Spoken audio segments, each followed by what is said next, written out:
আমরা ভোট চুরি করতেও চাই না, আমরা ভোট বিনা ভোটে নির্বাচিত হতে চাই না।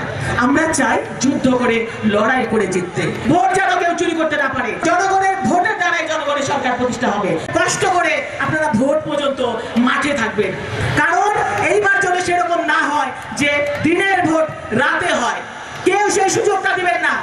এইবার হবে কি, আমার ভোট আমি দেব, যাকে খুশি তাকে দেব।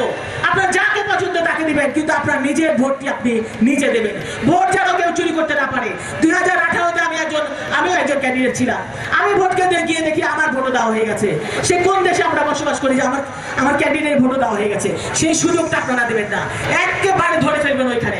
কেউ যেন কোনো ভোট চুরি করতে না পারে। আমরা ভোট চুরি করতেও চাই না, আমরা ভোট বিনা ভোটে নির্বাচিত হতে চাই না। আমরা চাই যুদ্ধ করে লড়াই করে জিততে, জনগণের সরকার প্রতিষ্ঠা করতে, গণতন্ত্র প্রতিষ্ঠা করতে। কারণ জনগণের ভোটের দ্বারাই জনগণের সরকার প্রতিষ্ঠা হবে। সুতরাং আপনারা আমরা সকলে যেন আমাদের ভোটটি আমরা দিতে পারি। আপনারা এখানে অনেক নতুন কমিটি হবে, আমি ভাই বললেন, খুব ভালো কথা। ইনশাআল্লাহ ওয়ার্ডে ওয়ার্ডে থানায় কমিটি হবে। যে বোনেরা আমাদের মাঠে ছিলেন, মাঠে কাজ করেছেন, তাদের নিয়ে আমি বলবো কমিটি করতে, এবং তারপরে যারা নতুন সদস্য আসতে চান তাদেরকেও আপনারা করে রাখবেন। প্রিয় মা বোনেরা, আজকে আসলে অনেক গরম, আপনাদের অনেক কষ্ট দিলাম, চলে যাবেন। হাবিব ভাই এখন গুরুত্বপূর্ণ বক্তব্য রাখবেন। আমি আপনাদেরকে আবারও বলছি, আপনারা প্রত্যেকেই যেন নিজের ভোট নিজে দিতে পারেন, গণতন্ত্র পুনঃপ্রতিষ্ঠা করতে পারেন, দেশ নেত্রী বেগম খালেদা জিয়ার হাতকে শক্তিশালী করতে পারেন।